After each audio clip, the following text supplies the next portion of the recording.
All right, beautiful people, I'm back again with the series related problem. This time we're going to solve decimal series problem, and you can see all of the series have decimal point numbers, right?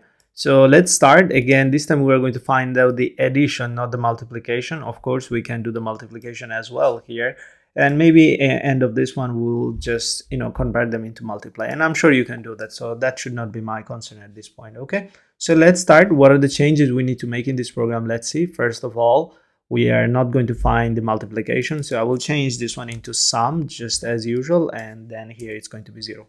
Okay, fair enough. Now we are going to deal with decimal point values, right? So in this case we should start with the double type of variable here, and therefore I'm going to use double. And then what I'm going to do here, maybe for the first time, this one will be integer because we are using this one just to count whether we are going inside the variable for the first time or not, inside the loop for the first time or not. Okay, now that should be all for now. So we have everything that we need, and for now I'm going to maybe comment this one. We do not need the starting point. We are going to take the last number of the series as expected here, and then I do not need to check validation for both m and n, so I'm going to comment this one, and just I will keep one part which is going to be for n here. All right, that should be all for now. We'll add more validation later on. Just right now I want to see how far we can go with this one. Okay, and then let's continue. I want to make sure that we have everything here, first and last. Okay, let's go back to the loop now. So this time in our loop we are not going to use integer for sure. We're using double type data, and we're going to start for the starting point here. It's going to be 1.5. so let me go down below here, and here I'm going to put 1.5, and then we want to run until n, so it's going to be less than equal n. All right, and then each time we're going to increment by 1. That's our plan. So that should be all, but of course here we're using sum, so let's use sum, and then we're adding them up, so it's going to be sum plus equal 1 here, and we're going to print sum. And let me get rid of this one, it's not needed anymore. Let's compile and run. Let's see what are the changes we made, whether it's working or not. Here I'm going to compile it, and it's saying give us the last number. So let's see, if I give 5.5, that means it should start from 1.5, it should be 2.5 then, and then 3.5, then 4.5, and finally 5.5. And there you go. Even though we have run it, it is giving some sort of error, and we need to check why is that. So let me go down below here. We're taking the input and it says integer. Of course, we do not want to take integer. We want to take float. So let's use LF here. Okay, and now, is there anything else we need to do? I'm just checking again. Okay, let's compile and run. Let's see. If we need to change anything, we'll do that. So let's run and test it out. So here I'm going to give 5.5 as expected because that's what I'm trying to do here. First one, I'm going to solve it. And it says 0, 0, 0 everywhere. So basically we are using wrong format specifier somewhere. Let's go wherever we're printing. It is printing here. This is supposed to be LF. And let's run it again now that we made changes. So here I'm going to compile and run. Again, I'm going to give 5.5. Let's see, do we need, yes, of course, I can see there are so many decimal points, decimal places after the decimal point. So we can make it 1. So here we're going to say 0.1. That should be all. Let's compile and run, and let's see if this time I'm going to give again. Let's compile and run. If I give 5.5, the last point, and it is working so far, at least for the printing, it's working fine. Now we are adding them up. So of course, in this case, we're going to use this plus symbol, and then let me compile and run. Let's see what happened. By the way, I think I have checked everything. Okay, let's compile and run. Let's see. We're going step by step. There is no rush. So you're compiling, and let's say if I give 5.5, so all the printing, everything is working fine. We're getting our numbers, but the end result, that's something we need to deal with. So why the end result is not working, let's figure that out. So each time, well, at the beginning, we're starting from 0. And then what we're doing, let's go down below here. Each time we should get the number, and we should add that up. And after the for loop, we need to print that, right? But there is some sort of, for some sort of reason, that's not working. Okay, I think I'm getting there. So let's do one thing here. I'm going to comment this condition for now, because I think there's something happening there. So let's compile and run. Let's see one more time. If I give 5.5 and still I'm getting the same result. So in that case, I can say, okay, there was nothing wrong with that. We can continue. Let's see. So when we gave the last value n, let's go down below.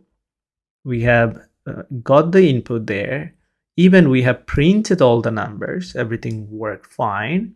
But then why the sum did not work? Format specifies a type. Okay, there you go. We had problem with the format specifier. There you go. Now we can compile and run again, and this time it should definitely work. So here I'm going to give 5.5, and there you go. It's working completely fine. Fair enough. We made a lot of changes. We can even make this program a lot more better. Actually, there are so many places to improve. For an example, we could create the starting point, and instead of m, I'm going to write it start here. But as instructed here, it says m or n, something like that. That's why we have used mn here, right? So what we could do, we could define, the starting value at the beginning. So let me do that, how I wanted to do it. Actually, let me just comment it here for you. So we can change these values for different series. Let's say here, the m will start from 1.5. That's our plan. And then we can make the difference each time. So here I'm going to define a variable called step. So each time it will give us the differences, or you could say diff here, the differences. So I'm going to say differences here each time. Okay. So this time we're going to start from 1.5. That's our starting point. We are taking the ending point from the user, and each time the difference is 1 point. So now let's go down below here. We can make this loop more dynamic. So here I'm going to say, we're going to start from m, we are going to run until n, and here what we need to do, we are going to add our difference each time. That's all. Again, we can make this one more shorter. We could use here assignment a plus operator. That should be all.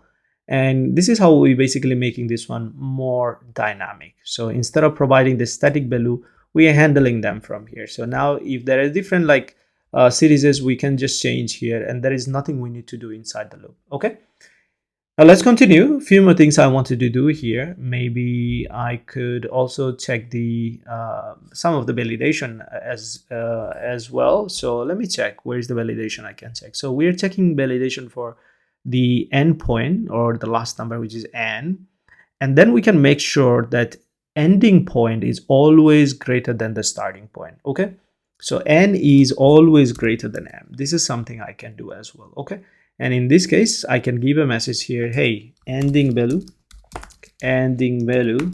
must be greater than or equal to starting point, to start. Okay, and here basically even I can make this one dynamic. So instead of start, I'm going to print %1lf, and this will help me to print here I'm going to print a new line as well. Here I'm going to print the starting point. So we have the variable called start. So I'm going to print it here. And actually the starting point, instead of starting, we are using m. So let me just put a starting point here, m here. Now, even though I'm not satisfied with the variable naming, so let's get back to the starting, or let's keep it, because that's what basically this one is asking. So here I'm going to go with the m instead of start. All right, that should be all. And now that we have all the validation that we need, I think let's go down below here. Instead of %1.lf, I'm going to print 2 point here. And then let me see, is there anything else I can do? That should be all for now. Okay, that should be all. Let's compile and run one more time before going to the next series. Okay, so here we are asking the user to give us the last input, and this time I'm going to give 5.5, just like the before one, and there you go. It is working perfectly. Okay, so far so good. Let's continue with the next one. So in the next series, we are going to start from 0.5. So let's go to the starting point. We are going with the 0.5. That's our starting point. Again, I can comment here, start number. And then let's go back here. Each time we are incrementing by 0.5. And that's why the difference has to be 0.5 here. And probably that should be all actually. So let's compile and run. And here we're going to give the last number, let's say 3.5. And there you go. It starts from 0.5. So each time we're incrementing by 0.5 and it shows the output there. Okay. What about this one? Can we solve this one? For sure. So we can see the starting point 2.5. Let's go down there. We're going to give 2.5. Each time the difference is 2.5, I can see that. So here I'm going to put 2.5. That should be all. Let's compile and run this time and let's see what we got here. So here I'm going to give, let's say, 12.5. And in this case, it runs until 12.5. And we're getting the expected result as well. And I'm sure you can also solve the next one. So in the next one, we're going to start from 1.2, and each time we're incrementing by 1. That's all. So here we're going to start 1.2 and the increment is 1. All right, let's compile and run. And before that, I want to make this one a little bit bigger so that you can see the screen really well. I'm going to compile and run, and there you go. This time I will give, let's say, 15.5, doesn't matter. So we'll get always what we're looking for. So it will run until 15.2, and then we can see the expected result is there. Okay, so hopefully things made sense and you know how to solve the decimal type of series problem. If somebody gives you here multiplication type of things, so here let me just copy and paste that real quick, and maybe I can change at least one value here. Let's say this one is going to be x here. So we are looking for the multiplication here this time. Okay. And what you're going to do with this type of problem, if you have multiplication, the only changes we need to make is the variable sum that we're using. So we can change that into product instead of this, addition. So I can change everywhere at a time. Maybe instead of one time, I can change everywhere. So let's do that here. I'm going to put cross. Okay.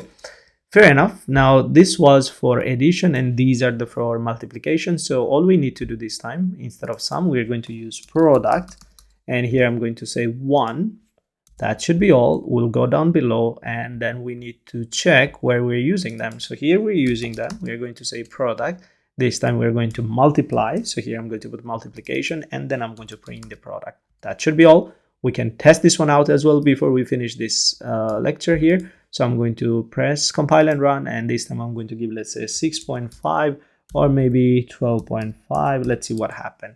So it runs as expected and it gives the multiplication, but there is one thing probably you're noticing. We are using the plus operator, so we are not supposed to use that. Instead of that, let's use multiplication operator. Here I'm going to use the cross one. Let's compile and run it again. And let's hope that we are going to get the expected result. But before that, I want to clear my screen a bit. And let's do that. Okay, here I'm compiling. I'm going to give this time a little bit smaller, maybe 5.5 maybe, and there you go, it's working completely fine. So hopefully you understood the way we have solved all the series related problem, and you'll be comfortable solving any kind of series related problem. Okay, in the next lesson we'll have another type of series related problem. Probably it's going to be power type of series. Let's see, and we'll complete that together.